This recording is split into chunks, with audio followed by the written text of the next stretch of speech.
সুপ্রভাত বন্ধুরা, সকালবেলা গুড মর্নিং না, সুপ্রভাত বলে স্টার্ট করলাম। আর আজকে হচ্ছে শুক্রবার, সন্তোষীমার দিন। তোমরা জানো বহু বছর ধরে আমি কিন্তু শুক্রবার পালন করি, মানে সন্তোষীমার পুজো করে আসি। আমাদেরই ফ্যামিলি মেম্বার অনেকেই বলেছে দিদি, তারা হয়তো অনেকে আগে সন্তোষীমা পুজো করতো, মাঝে ছেড়ে দিয়েছে, আবার নতুন করে শুরু করতে চায়, বা আমার দেখে অনেকে বলে যে সন্তোষীমা পুজো করব বা নতুন করে পালন করব, শুরু করব। তো তারা অনেকেই বলেছে তুমি কিভাবে সন্তোষীমা পুজোটা করো আমাদের একটুখানি জানিও, একটুখানি বলো। অনেক দিন ধরে অনেক রিকোয়েস্ট এসছে, তো আজকে ভাবলাম ঠিক আছে আজকের ভিডিওটা এটা নিয়েই করা যাক, যে আমি কিভাবে সন্তোষীমা পুজো করি সেটাই বড় কথা। তবে তার আগে বলি, হয়তো আচার বিচার অনেক রকম থাকতে পারে, অনেকে অনেক রকমভাবে পুজো করে। আমি মনে করি আমাদের মা বাবাকে ভালোবাসার জন্য কোনো আচার বিচারের প্রয়োজন হয় না, কোনো নিয়ম কানুনের কোনো কিছু মানে বাধা মানে না।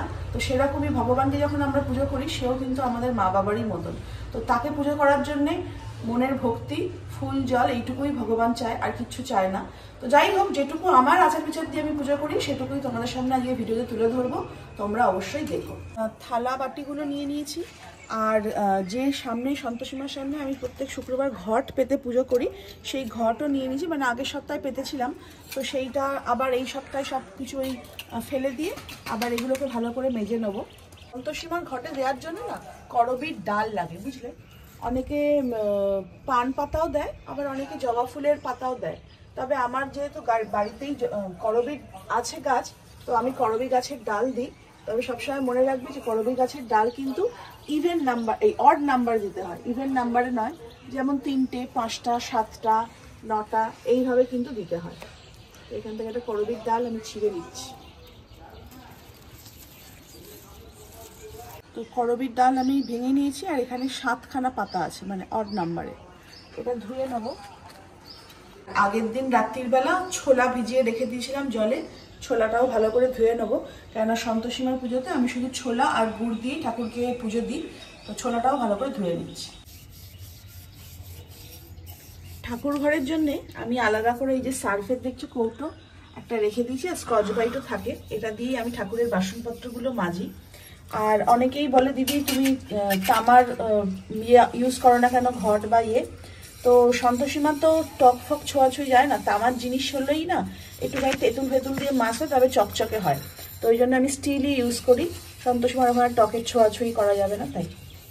সন্তোষীমাকে আমি সাজিয়ে দিয়েছি। তো সন্তোষীমাকে না গন্ধ পুষ্প দিতে হয়, তাই হয় রজনীগন্ধার মালা, গরমকাল হলে বেল জুঁই ফুলের মালা। তো বেল ফুলের মালা কুণাল এনেছিল কালকে, সেটাই দিয়ে দেওয়া হয়েছে। আর চরণে যদি জবা ফুল থাকে ভালো, কিন্তু পাইনি, তাই এমনি ফুল দিয়েছি। তো ওপরেও তাই সেম। আর সকল দেবদেবীকে দিতে হয়। আর যেহেতু হচ্ছে মানে কি বলে, সিদ্ধিদাতা গণেশের মানসকন্যা হচ্ছে সন্তোষীমা, তাই সন্তোষীমা পুজো করার আগে সিদ্ধিদাতা গণেশের পুজো করতে হয়। তো সেই জন্য সিদ্ধিদাতা গণেশকে সন্তোষীমা একদম ডান দিকে রাখতে হয়। তো ওনাকেও মালা দিয়ে, ফুল দিয়ে আর তুলসী পাতা দিয়ে আগে আমি মানে করে মালা পরিয়ে নিয়েছি। আর এখানে রয়েছে হচ্ছে মা অন্নপূর্ণা। তো সন্তোষীমা পুজো হয়ে যাওয়ার পর মায়ের অন্নপূর্ণারও কিন্তু আরাধনা করতে হয়। তো যাই হোক, মোটামুটি আমার সাজানো হয়ে গেছে। এবার হচ্ছে ঘট পাতার পালা। তো ঘটের জন্য আমি এখানে একটা ছোট্ট ডিশ টাইপের রেখে দিয়েছি, এর উপরেই আমি ঘরটাকে রাখি। 4টে সন্তোষীমা এখন খাচ্ছে দুব্বো, আনন্দ করে খাচ্ছে। ঘট সাজানোর পালা। তো আমি যেমন সবাই যেমন করে, এটা তো জানোই, ওই সিঁদুরের মধ্যে হালকা একটু তেল দিয়ে গুলে নিই। তো এটা দিয়েই আমি কি করি, এই স্বস্তিকটা আঁকে নেবো ঘটের মধ্যে। এই স্বস্তিক আঁকছি।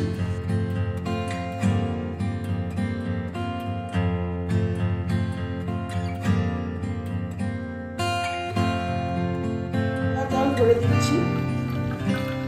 ছিঁড়েছিলাম সেই করবীর প্রত্যেকটা একটা করে পল্লবে একটা করে সিঁদুরের ফোঁটা দিয়ে দিচ্ছি।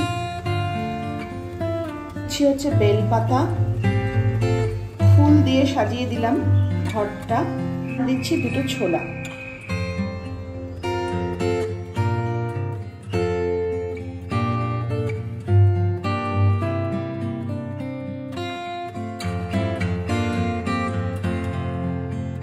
এরপর ঠাকুরের জন্য যে দিচ্ছি ছোলা আর গুড় থালায় সাজিয়ে দিচ্ছি।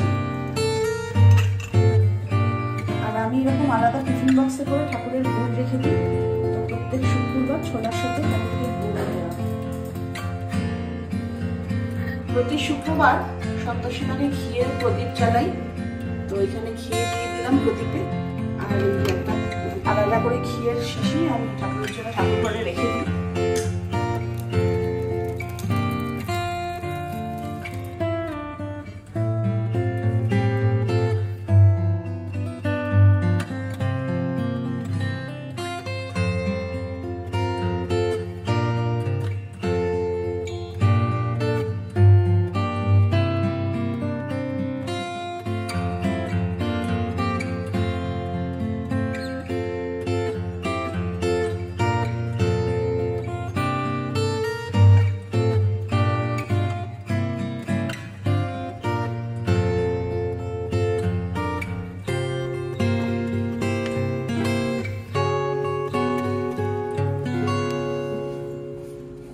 সীমার পাঁচালি, এখানে গঙ্গা জল রয়েছে, গঙ্গা জল দিয়ে আমরা আচমন করি। ছোলা ভেজানো থাকে, সেখান থেকে দুটো ছোলা আগে থেকেই সরিয়ে রাখতে হয়। ছোলা আর এই যে ফুল রেখেছি, ছোলা আর ফুল হাতে নিয়ে, অনেকে তোমার গুঁড়ো নেয়, বাট আমি গুড়টা নিই না। ছোলা আর এই ফুল রয়েছে, আর এবার সন্তোষীমার পাঁচালি করব দিয়ে শাক বাজিয়ে সন্তোষীমার পুজো শেষ। আর তারপরে সন্তোষীমার পুজো হয়ে যাওয়ার পর 5 মিনিট একটুখানি সরে যাবে, তারপরে সে ছোলা আর গুড় যেটা ঠাকুরকে দিয়েছো সেই প্রসাদটাই কিন্তু তুমি খাবে। পারলে কালো গরু যদি আসে বাড়িতে তাকেও খাওয়াতে পারো শুক্রবার, না খাওয়ালেও কোনো অসুবিধা নেই। তো জয় মা সন্তোষীমা।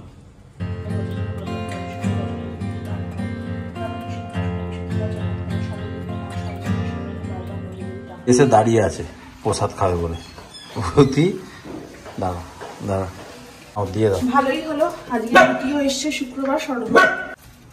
তুমি ছোলা গুড়টা দেবো কি করে? খা, রুটি খেলি তো, একটা আলু দিয়ে দাও। যা ভূতি, আবার কালকে আসবি, যা। পুজোটা কিন্তু খুব সুন্দরভাবেই কিন্তু শেষ হলো। যদি আমার এখনো প্রসাদ খাওয়া হয়নি, উপরে আছে, আমি প্রসাদ খাবো, তো ঠাকুরের বাসনগুলো মেজে রেখে আসবো।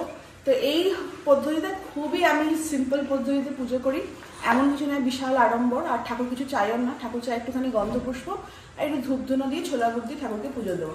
আর আজকে খুব ভালো হলো, ভর্তি বসে দাঁড়িয়েছিল, তো পুজো করে উঠে ছোলা গুড় ওকেও দিলাম। এবার আমিও প্রসাদ খাবো। আজকের ব্লগটা এখানে শেষ করে দিচ্ছি, এটার ওপরেই করেছিলাম। আর তোমাদের রিকোয়েস্টগুলো রাখার চেষ্টা করি, তোমাদের যদি আরও কিছু রিকোয়েস্ট থাকে জানিও, যে কিসের ওপর ভিডিও করলে তোমরা দেখতে চাও বা তোমাদের প্রয়োজন, আমি তার উপরেই ভিডিও বানিয়ে দেবো। আর আজকের ভিডিওটা ভালো লাগলে অবশ্যই জয় সন্তোষীমার নাম নিয়ে ভিডিওটা শেষ করছি। জয় মা সন্তোষী।